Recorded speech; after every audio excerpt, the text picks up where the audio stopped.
Bonjour à tous et bienvenue sur le plateau de Bonjour chez vous. Aujourd'hui, notre thème du jour est la force d'une femme ne réside pas dans ses muscles. Bonjour à tous. Bonjour Evelyne. Vous allez bien? Super. Nous avons une invitée avec nous aujourd'hui, Chantal Labelle est avec nous. Bonjour Chantal, ça va? Ça va super bien. Merci d'être venue sur notre plateau. Merci de l'invitation. Tu es chantre depuis, je pense, le ventre de ta mère, si je ne me trompe pas. Ouais. Ça fait très longtemps. Tu es née avec un micro dans la main. Exactement. Ouais. Tu as sorti déjà 3 albums, c'est ça? Bien ça. Et là, tu viens nous présenter ton dernier album que tu vas nous présenter dans la rubrique Culture et Médias avec Nadine. Ton mari est pasteur associé, c'est ça? Dans une église au nord de Montréal. Exactement. Et toi, tu assistes la leader de louange. Tu n'es plus leader de louange. Non, parce que le ministère me demande trop de voyager. Mais en fait, je suis là le plus souvent possible. pour aider dans le groupe de louange. Et vous avez 2 beaux enfants. 2 beaux enfants. Un garçon et une fille. Exactement. Donc, on va parler tout à l'heure de ton album. Mais avant ça, je vais dire pourquoi ce thème pour les femmes. Les femmes sont à l'honneur aujourd'hui parce que demain, c'est la journée internationale de la femme, tout simplement. Donc, c'était une belle occasion. Et puis, ton album qui s'intitule Victorieuse, si je ne me trompe pas, collait parfaitement au thème. Donc, c'était l'occasion. Donc, Nadine, on va voir avec toi où se trouve la force d'une femme, puisque c'est pas dans ses muscles. Où est-ce? On va voir avec toi dans la pensée du jour.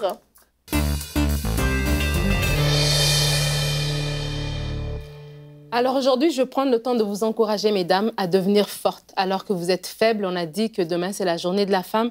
Et je veux vous encourager à vous qui vous sentez faibles en ce moment, qui vous sentez abattus, à surmonter ce sentiment. Vous êtes fortes, mesdames, parce que la force n'est pas dans les muscles, mais la force, elle est d'abord spirituelle. Et la Bible nous dit dans Proverbe 24, au verset 10, « Si tu te laisses abattre au jour de l'adversité, ta force est bien peu de choses. » Parce que oui, vous ne soupçonnez pas l'étendue de votre force. Et peut-être certains d'entre vous regardez à votre état physique, vous êtes faible, vous êtes petite de taille, vous êtes frêle, vous êtes mince et vous pensez que vous n'êtes pas forte parce que vous regardez à votre état physique ou à votre état économique. Vous n'avez pas les sous, vous avez des problèmes de crédit, vous avez un découvert dans votre compte et vous dites que où est-ce que je vais pouvoir faire des choses, je ne suis pas forte économiquement. Ou peut-être certains regardent à votre état social. Vous n'êtes pas marié, vous n'êtes pas accompagné et vous dites que ma force aurait été dans ces choses-là et je ne les ai pas. Mais je veux vous dire que votre force, c'est Dieu qui vous la donne parce que votre force est en Dieu. Et même si aujourd'hui le monde regarde ce qui tape à l'œil, va regarder les muscles d'un homme, va regarder l'artillerie d'un pays pour dire que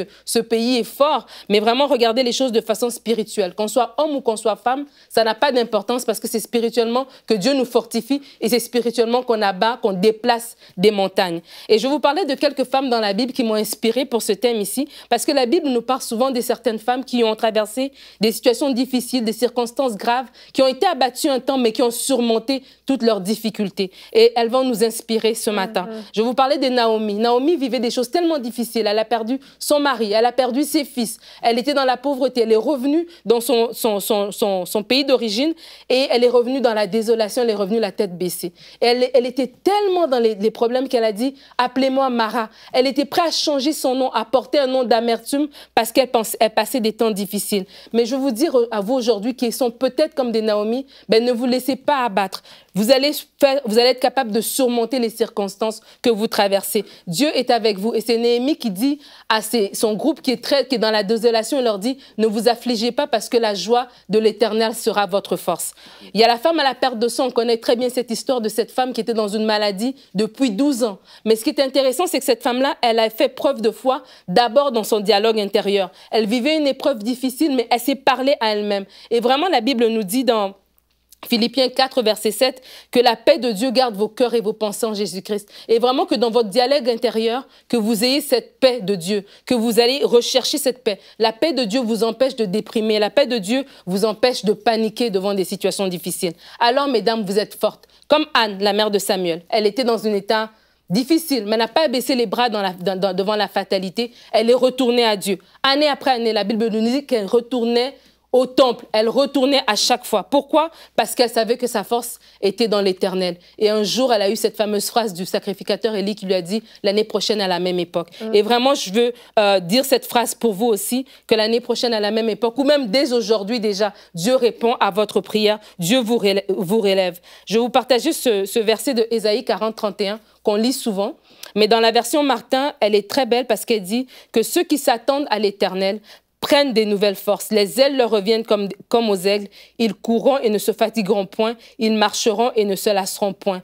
Il y a dans le texte de Anne, on voit qu'elle avait attendu que Dieu puisse intervenir. Et cette notion d'attendre dans l'éternel, cette notion d'attendre après Dieu, de savoir que Dieu va finir par se lever. Même si aujourd'hui vous êtes abattus, ben demain est un jour nouveau parce que Dieu se lève. Le Saint-Esprit qui est en vous vous fortifie, le Saint-Esprit qui est en vous vous équipe et il vous relève. Mesdames, votre force n'est pas dans vos muscles, votre force est en l'Éternel et Dieu vous relève aujourd'hui.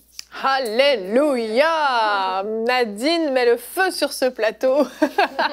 C'est bon, Nadine, c'est bon, parce que c'est vrai, c'est une réalité et c'est vrai que on a l'habitude de voir les femmes comme étant peut-être plus faibles que les hommes, en tout cas physiquement, dans certains cas, parce qu'il y a des femmes qui sont quand même très très fortes physiquement, mais on a un petit peu cette image. Et dans un couple, la femme va avoir tendance à se reposer sur son mari, que ce soit financièrement, que ce soit même émotionnellement, dans les moments difficiles, dans les moments même de maladie ou autre. La femme a besoin de cette sécurité, de compter sur son mari. Et puis, la femme peut-être oublie un petit peu cette force que Dieu lui a donnée, cette force en fait qui effectivement ne réside pas dans ses muscles, comme tu l'as dit, mais cette force qui réside en fait en Dieu, tout comme les hommes. Il n'y a pas de différence en fait devant Dieu quand une femme se lève dans le combat spirituel, quand un homme se lève dans le combat spirituel, les fruits peuvent être les mêmes. Et c'est tellement important de comprendre ça, de se mettre à un niveau d'égalité en termes de foi, en termes de combat spirituel, en termes de courage dans l'épreuve aussi. Les femmes ont aussi ce courage-là. Et on va regarder notre verset du jour qui est dans le psaume 29, 11. « L'Éternel donne la force à son peuple ». Ça inclut les femmes aussi. « L'Éternel bénit son peuple et le rend heureux ». Je trouve que c'est une très très belle promesse. Et Nadine, l'un des moyens que Dieu a pour qu'on se fortifie, pour qu'on trouve notre assurance en lui, c'est la louange. C'est la louange. En fait, je me dis que quand on passe par des temps difficiles, de prendre le temps de se ressourcer en Dieu. C'est l'Éternel, c'est sa joie qui est notre force. Et vraiment de se dire, ben, je vais louer pareil, même si ça va mal en ce moment. Je vais aller dans la louange, je vais louer, je vais déclarer des paroles, je vais déclarer les hauts faits de Dieu. J'aime beaucoup ce verset dans Psaume 103. Si tu me permets, je vais le lire parce que tu sais, des fois, quand on passe par des temps difficiles, de se retourner dans la parole, de savoir que notre force est en Dieu. Comme tu as dit, qu'on soit homme ou qu'on soit femme, ça s'applique à tout le monde. De rechercher pas la force dans les gens autour de nous. Oui, on peut se confier en son frère ou à son mari, à sa femme, etc. Mais vraiment l'importance d'aller chercher la parole de Dieu, de la lire et de voir que dans la parole, il y a tellement de belles promesses. La Bible dit dans le psaume 103 que mon âme bénit l'Éternel et n'oublie aucun de ses bienfaits. Et quand on passe par des temps difficiles, de parler à soi-même, de se parler à soi-même et de rappeler les bienfaits de Dieu, de savoir que Dieu me fortifie. Il dit, c'est lui qui pardonne toutes tes iniquités, qui guérit toutes tes maladies, qui te délivre de la fausse, qui te couronne de bonté et de miséricorde, qui rassasie de bien ta vieillesse, qui te fait rajeunir comme l'aigle. Ces paroles-là, je trouve, sont des paroles qui viennent nous fortifier. Et quand on lit que l'Éternel, ben, il est compatissant, il est lent à la colère, il est riche en bonté, c'est des choses qui viennent nous fortifier pour dire, ben, même si je passe par des temps difficiles, ma force, je la trouve quand je peux louer ce Dieu-là. Je ne le loue pas avec des paroles empruntées, je le loue avec la parole de Dieu. Et qu'est-ce que la parole de Dieu dit de mon Dieu? Ben, c'est un Dieu qui relève, c'est un Dieu qui est vaillant, c'est un Dieu qui est victorieux, c'est un Dieu qui nous élève, qui nous amène sur des lieux élevés, qui fait tellement des grandes choses. Et quand tu te retournes, tu te rends compte que le Dieu qui est avec toi, celui qui est avec toi est plus fort que ceux qui sont dans le monde, que si Dieu est pour toi, qui sera contre toi? Ben, tu ne peux qu'être relevé, en fait. Amen. On a 2 chantres sur le plateau avec nous. J'imagine que vous validez ça. Les 2 chantres, tu parles de... Donc on a 2 chantres avec nous, je le répète. En fait, une chantre, Chantal, apparemment. Une vraie et un autre. Une imitation. Retrouvez Chantal Labelle dans l'émission Hosanna bientôt sur EMC ITV. Exactement. Chantal, tu es passée par des temps d'épreuve dans ta vie. Tu en parleras dans la rubrique C'est mon histoire de la semaine prochaine. La louange, ça a été un soutien pour toi, voire même une arme peut-être? Oui, vraiment, vraiment. Mais la louange, mais pas la louange... c'est pas parce que je suis chantre qu'il y a eu la louange. Je crois que, tu sais, les gens ont souvent... quand on parle de louange, les gens pensent, ben c'est celui qui est en avant, qui chante, qui dirige la louange, ou même le musicien. Mais au contraire, c'est pas ça. La louange, c'est des moments intimes que tu as toute seule avec Dieu, des moments avec lui où ce que, dans la parole, Dieu te réconforte. C'est dans ces moments-là. C'est sûr que, en tant que chante, c'est sûr que pour moi, d'être sur un estrade en train d'adorer Dieu, c'est le summum de ce que je peux vivre à la maison. Mais je veux dire, c'est pas parce que tu sais pas chanter ou que tu sais pas... La louange, c'est pas ça. La louange, c'est vraiment ton intimité avec Dieu à tous les jours. Et c'est là que Dieu renouvelle tes forces. Amen, amen. Moi, je vais pas rebondir en tant que chantre. Non, mais rebondir. Rebondir. En tant que... je vais pas rebondir non plus en tant que femme. Tu vas rebondir en tant qu'homme qui aime encourager les femmes. Non, c'est ça, c'est que j'aime ce thème et je crois qu'aujourd'hui, il y a beaucoup de femmes dans les églises. Il y a beaucoup de femmes dans les églises et je crois que Dieu est en train de bâtir une église puissante avec des femmes qui se lèvent dans la prière, qui se lèvent dans une autorité, dans une sagesse en Dieu. Et puis, je crois que c'est le temps aussi pour beaucoup de femmes qui se sont tenues comme dans l'ombre ou dans l'attente, d'être révélées en tant que puissantes guerrières par la prière, par l'intercession, par les déclarations, par des déclarations sur leur nation, sur leur ville, sur leur foyer, sur les maisons. Et je crois qu'aujourd'hui, vraiment, Dieu est en train de faire quelque chose d'extraordinaire par le ministère des femmes, qui longtemps a été placé dans l'ombre ou relégué à un second plan.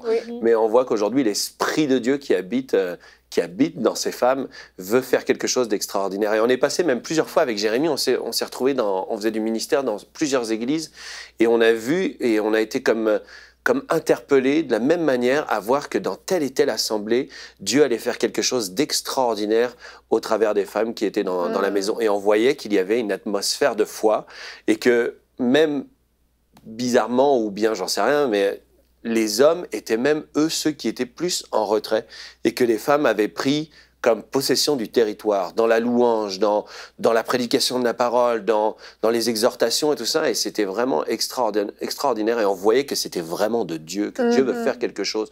C'est ça, c'était pas du féminisme. Non, non, absolument pas. C'était vraiment prendre possession du territoire, mais en Dieu, spirituellement, et refuser les choses des ténèbres qu'il y avait dans les villes ou dans les endroits où ils étaient. Et c'est glorieux parce que les gens s'endorment aussi. Mais aujourd'hui, c'est l'heure où la femme se réveille et elle va faire des choses extraordinaires. On dit souvent que la femme est comme une lionne quand on touche à ses enfants.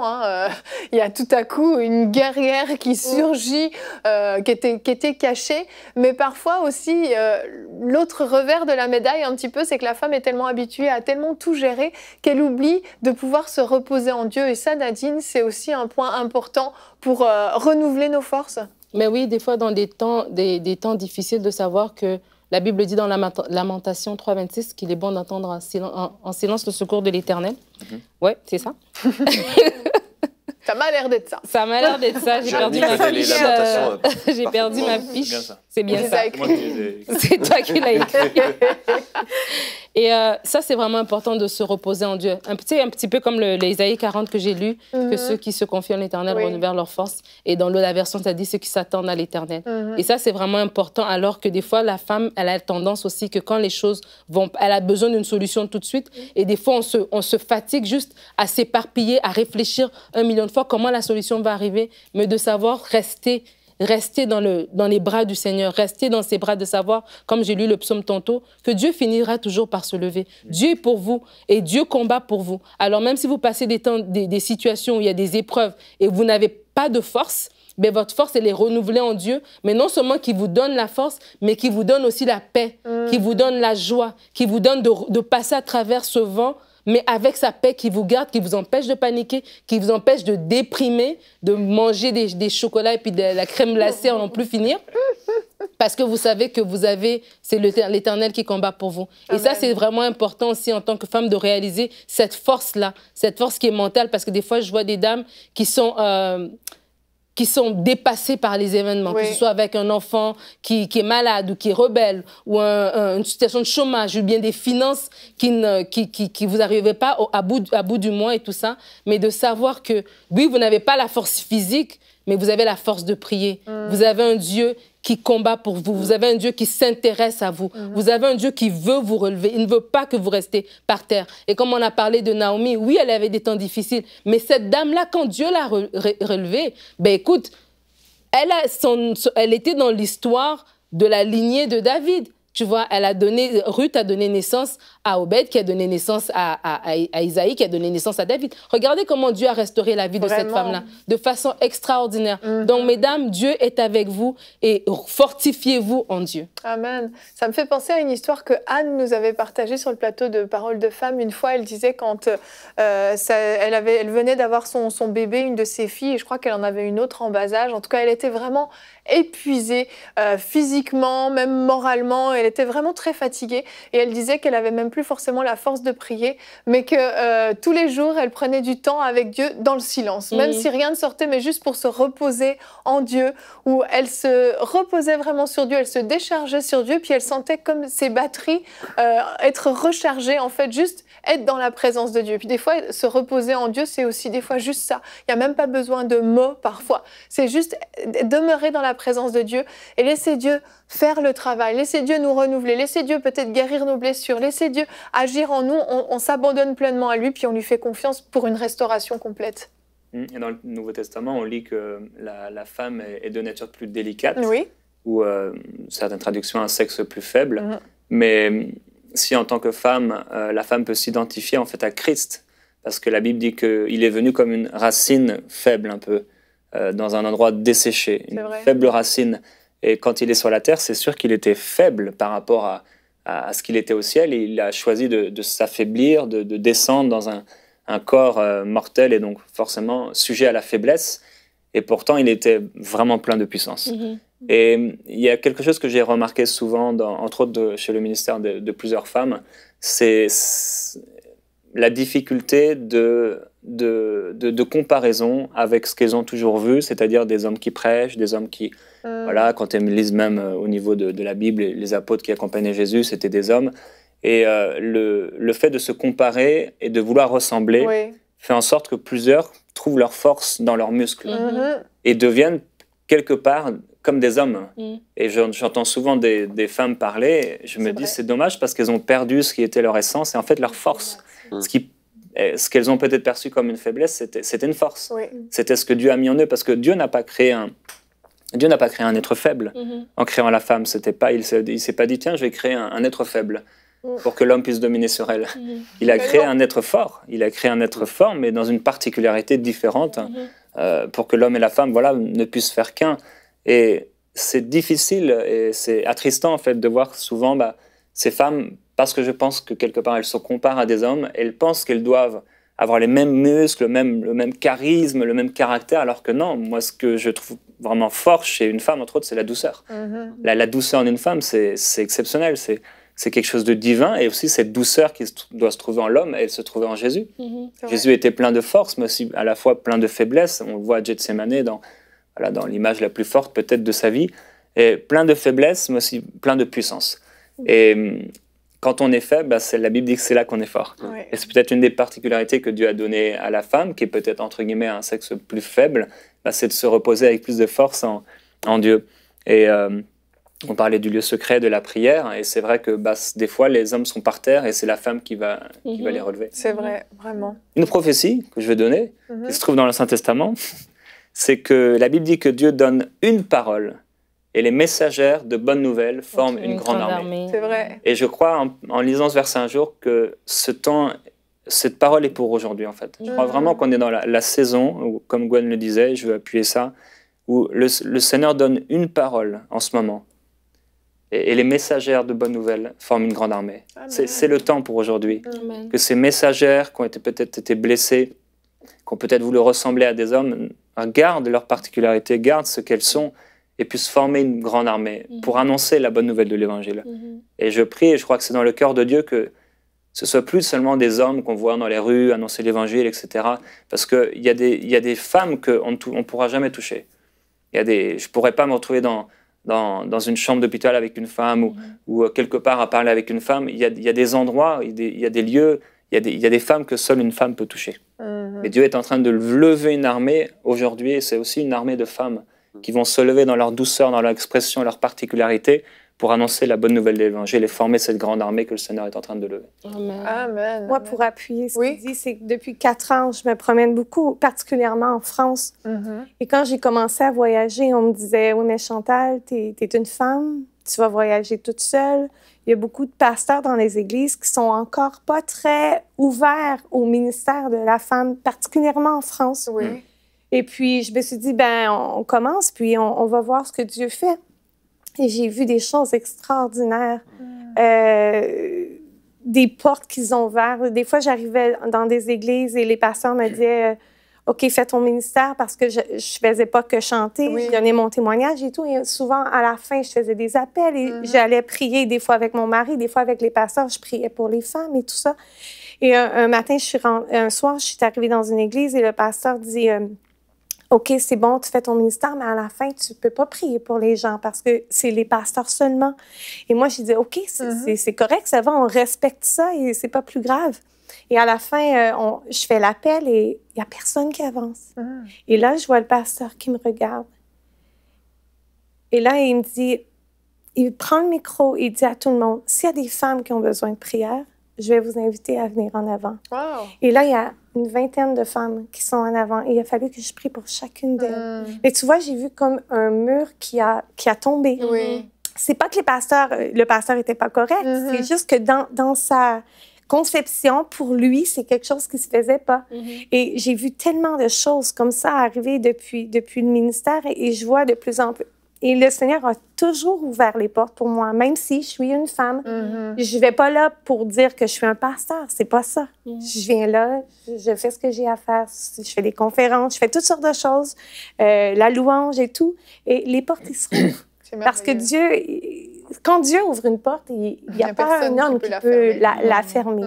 Donc voilà, après, oui, on a nos particularités. Je suis pas mon mari. Quand mon mari parle, il parle d'une manière que moi, je ne parlerais pas.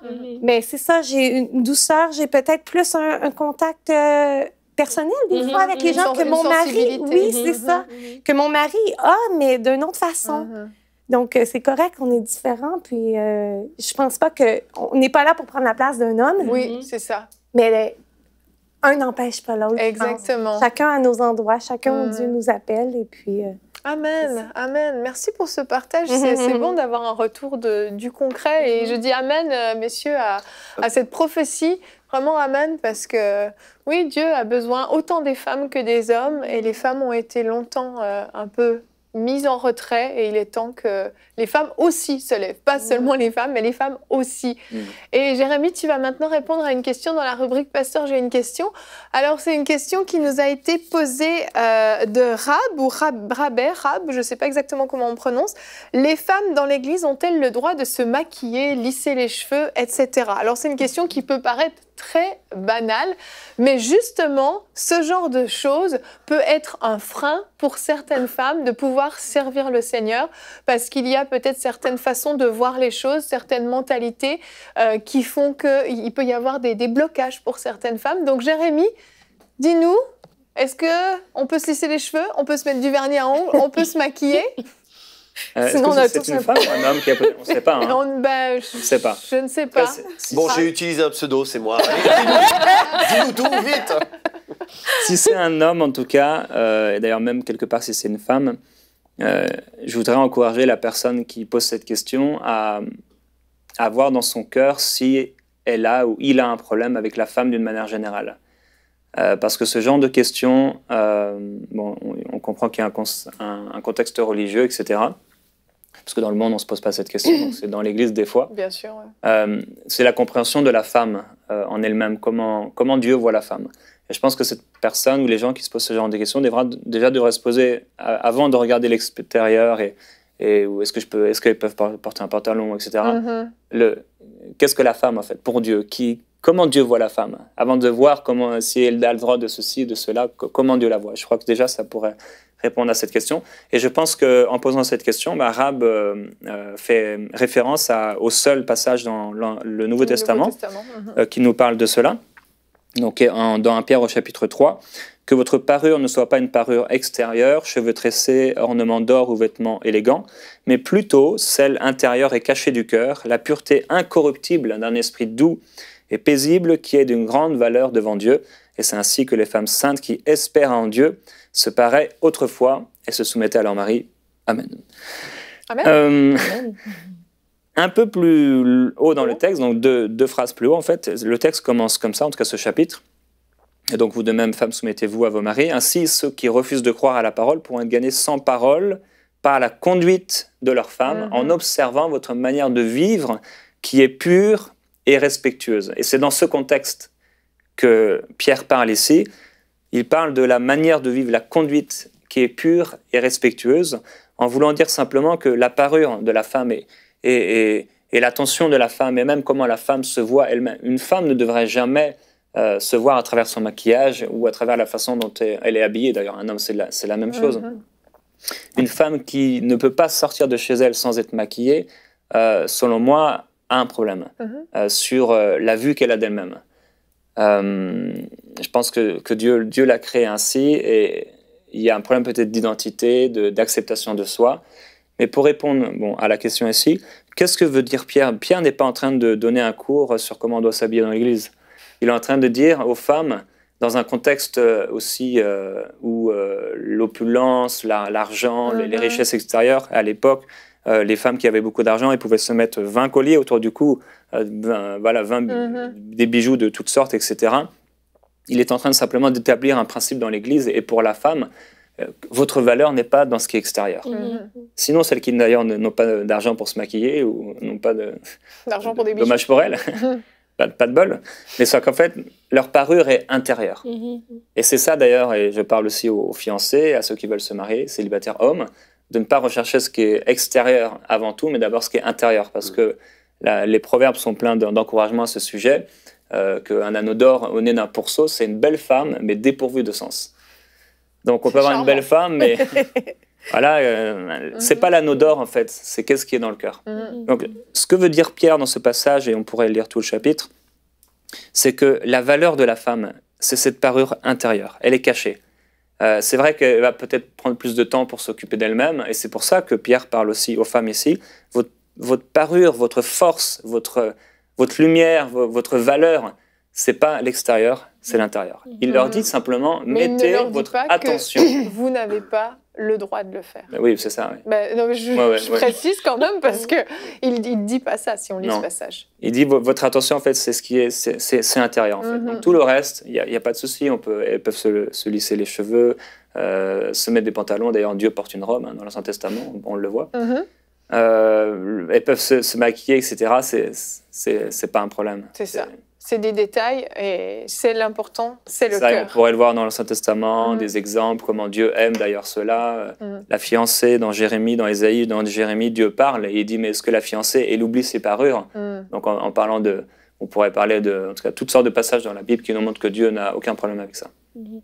Merci Jérémie pour cette réponse, et je vais encourager ceux qui se posent cette question aussi à peut-être demander à la femme en question de ne plus se maquiller, de ne plus se lisser les cheveux et de mettre une robe, et de voir si son intérieur va changer ou pas. Prochaine question, un homme peut-il se brosser les dents? Nous allons continuer tout de suite avec la rubrique Culture et Médias.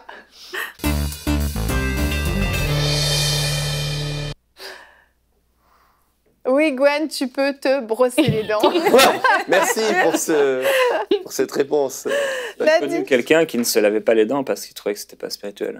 Une petite parenthèse. Lavez-vous les dents. Lavez-vous les dents. C'est spirituel aussi. Nadine, tu nous présentes donc un très bel album, Victorieuse. Oui, Victorieuse de Chantal Labelle. Bienvenue Chantal. Comme j'aime toujours dire, c'est toujours un honneur quand on présente quelque chose et puis on a l'auteur de cet ouvrage ici sur le plateau. Et donc, Victorieuse, c'est un album, je ne vais pas rentrer dans le c'est mon histoire que tu vas faire, mais n'empêche que j'aimerais quand même que tu puisses te présenter un petit peu à nos téléspectateurs et nous parler un peu de ton ministère, comment il a commencé. J'ai commencé très tôt. Hein. J'avais 9 ans la première fois que j'ai chanté avec ma mère. J'ai dit, tu es née avec un micro, Ouais, c'était presque vraiment. ça. Hein? C'est vraiment ça. Et puis, j'ai grandi dans l'Église. Hein, puis, je suis arrivée à l'âge adolescente où j'ai commencé à aller à la jeunesse. Et là, j'ai commencé à chanter un peu plus. Et j'avais un pasteur jeunesse qui s'appelait Stéphane Kéry. Ah oui, Donc là, ouais, c'est ça. Il est un peu connu. Un peu légèrement. Et puis, c'est ça, j'ai commencé à chanter avec lui. Et tout ça, il m'a comme un peu pris sous son aile. Et après, j'ai commencé à voler de mes propres ailes.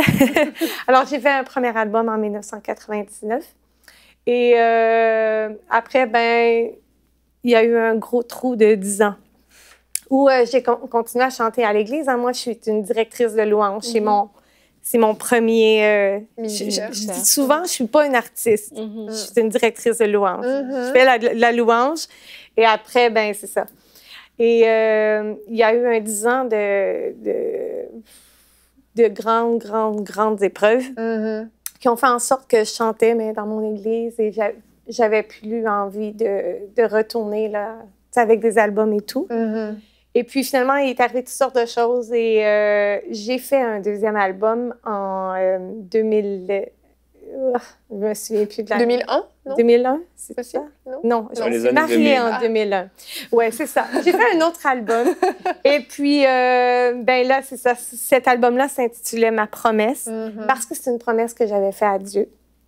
Et puis, donc, suite à cet album-là, j'ai commencé à beaucoup voyager en France, en Polynésie française, un peu partout. Et puis, cet album-là a vu le jour l'année dernière. Et c'est un peu différent. L'album Ma promesse, c'était vraiment que de la louange.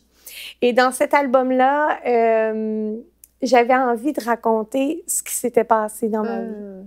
Alors, l'album est divisé en 2 parties. Il y a 5 premières chansons qui sont plus pop. Des chansons que j'avais envie juste de faire parce que j'aime ce genre de musique-là. Tu sais, des refrains qui te laissent, qui te gardent dans l'oreille. Donc, j'avais envie de faire ça. Et dans ces 5 chansons-là, j'avais envie de parler de ce que moi, j'avais vécu avec Dieu et comment aujourd'hui je suis. Donc, c'était vraiment... Il y a une chanson qui est « Un jour à la fois ». Tu sais, des inébranlables, auteur de ma vie. Tu sais, j'avais envie de déclarer des choses aux gens qui peut-être ne sont pas chrétiens et qui vont entendre et qui vont dire, OK, attends, elle a vécu des choses. Et comme j'aime faire la louange, je pouvais pas en faire. Donc, on a fait comme à l'époque, vous vous souvenez qu'il y avait des cassettes, side A, côté A, côté B? Oui. Alors, c'est ça. Donc, il y a 5 autres chansons qui sont vraiment des chants de louange. J'ai 17 ans, donc je n'ai pas connu ce Non, t'es pas assez vieux, c'est ça. Quand même 40 Tout l'âge que tu as, Gwen. Donc, c'est ça. Donc, l'album est vraiment divisé en 2. Et j'ai été entourée d'une équipe extraordinaire de MEA Musique avec Jonathan et Déborah Damus. Déborah, qui est en fait l'auteur des chants, c'est elle qui a écrit... En fait, je me suis assise avec elle et j'ai dit, voici ce que je veux dire. Numéro 1, numéro 2, numéro 3. Et elle est partie avec ça. Et elle m'a concocté des mots que peut-être que c'était pas mon talent de le faire. T'sais, on n'est pas tous des écrivains, on n'est pas tous... Moi, je suis une interprète. Et puis, mais j'avais vraiment... Et elle a vraiment mis les mots... Les autres chants, c'est toi qui les as composés ou l'autre album, c'était tous des chants, des reprises anglophones, Jesus Culture, tout ça. Mais celle-là, c'est vraiment tous des chants originaux. Justement, on a un chant qu'on va écouter, un petit extrait qui s'appelle Torrent d'eau vive.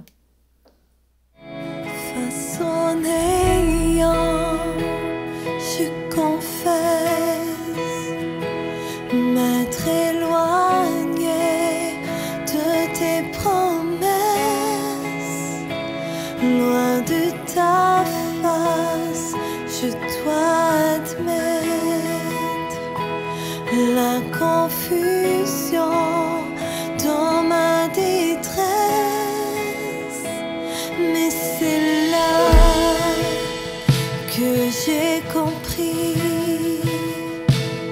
au milieu du désert aride, que seulement toi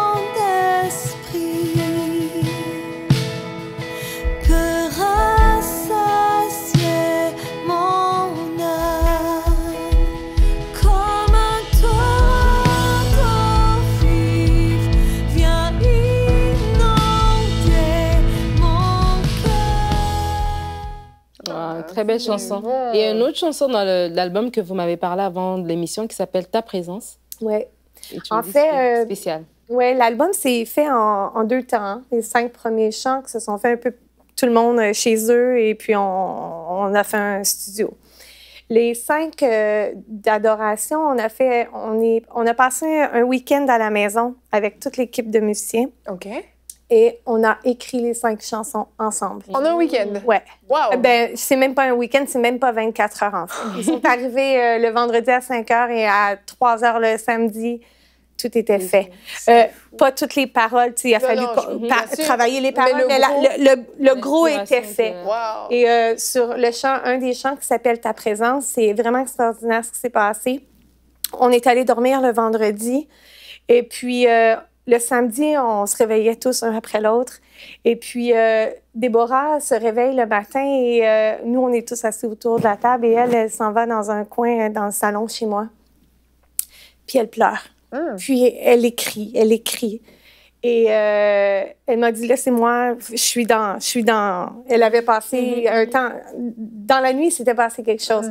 Et le claviériste, ce matin-là, il ne voulait pas se réveiller. Il revenait d'un voyage de musique, puis il était fatigué, il était sur le décalage horaire. Donc là, on était là, il va-tu se réveiller? Il faut commencer. Et il se réveille. Et il s'en va tout de suite sur son piano. Puis là, on se dit, non, on vient manger. Et après, on commence. Il dit, non, je peux pas. Et il commence à jouer. Et Déborah le regarde et c'était la même chose. C'est énorme. Dans la nuit, Déborah, elle avait passé une partie de la nuit debout. Elle avait écrit. Et quand elle a commencé à jouer, elle a commencé à chanter ce qu'elle était en train d'écrire et tout allait. Alors, c'est ça, je vous dis, on s'est réveillés. Alors là, on s'est tous levés, on a commencé à jouer. Et puis, il y a 3 chants qui se sont faits comme ça, tout un après l'autre. C'est extraordinaire, la présence de Dieu qu'on a vécue. Wow! Vraiment. Ça, c'est génial. Franchement, composer des chants comme ça, c'est vraiment le Saint-Esprit qui prend le contrôle et toi, tu suis, quoi. Exactement. C'est génial. Ouais. Donc, cet album ici, il est disponible sur ton site Chantal Labelle Musique. Oui, www.chantallabellemusique.com, dans plusieurs endroits, Amazon, tous les Spotify et tout. Ouais. Et puis, je pense qu'il est dans... Voilà, et sur EMCI Boutique. Sur EMCI Boutique aussi. Oui, on a il y a un livre aussi que tu as écrit, qu'on a le visuel, aussi, qui s'appelle Éprouver, qui parle un peu de ton témoignage, parce que là, tu as parlé de 10 ans d'attente entre tes 2 albums. Et celui-là, il est disponible sur ton site Chantal Labelle. Oui, exactement. Et je tiens à dire que c'est pas moi qui est l'auteur, c'est quelqu'un qui a écrit mon histoire, en fait. Ouais. OK. Ben, gloire à Dieu, que Dieu. Merci vraiment de ta présence ici. Et cet album Victorieuse. Mesdames, demain, c'est la journée de la femme. Vous êtes victorieuses. Amen. Exactement. Amen, amen. Un bon album. Et c'est bien de se rappeler qu'on est victorieuse. Alors, c'est vrai, hein, on aime les conférences pour femmes. Généralement, les femmes aiment se rassembler, aiment louer le Seigneur ensemble. Et c'est souvent des temps forts, d'ailleurs, dans ces rassemblements de femmes. Mais je veux vous encourager, vous aussi, messieurs, à vivre des temps forts ensemble aussi, entre hommes, des conférences pour hommes, des temps où les hommes aussi se lèvent et puis prennent position, que ce soit les hommes, que ce soit les femmes. Je le répète, c'était une émission dédiée à la femme, mais vous aussi, messieurs, votre force est en Dieu. Vous aussi, vous pouvez renouveler vos forces dans la louange. Vous aussi, vous pouvez vous reposer en Dieu. Tout ce qui a été dit est valable autant pour les hommes que pour les femmes. Nous sommes des enfants de Dieu et notre force à tous ne réside pas dans nos muscles, mais dans notre Seigneur. Et c'est bon de se le rappeler. Chantal, merci beaucoup d'avoir été notre invitée sur ce plateau. Tu vas nous partager ton histoire qu'on diffusera la semaine prochaine dans C'est mon histoire. On va découvrir ce qui s'est passé pendant ce creux de 10 ans, justement, qui n'a pas été facile, mais comment Dieu t'a relevé et il t'a bien relevé. Ouais. Il y a un verset dans la Bible, dans Michée, qui dit « Ne te réjouis pas à mon sujet, mon ennemi, car si je suis tombée, je me relèverai. Et je me relèverai certainement. » Et pour moi, ça me fait tellement... parce que l'ennemi, pendant des années, a voulu m'écraser, mais il n'a pas gagné. J'ai été victorieuse. C'est pareil pour tout le monde. Hein? Amen, amen. Très bon encouragement. Cette parole est pour quelqu'un. On va se retrouver demain. Notre thème sera la faveur divine vous accompagne partout. Et nous aurons le témoignage d'une sœur qui s'appelle Wafa, qui nous explique comment la faveur de Dieu a été avec elle, justement, depuis l'Égypte, son pays d'origine, avec son mari et ses enfants, et jusqu'au Canada, comment Dieu les a bénis. Ne manquez pas cette émission, on se retrouve demain. Allez, bonjour chez vous.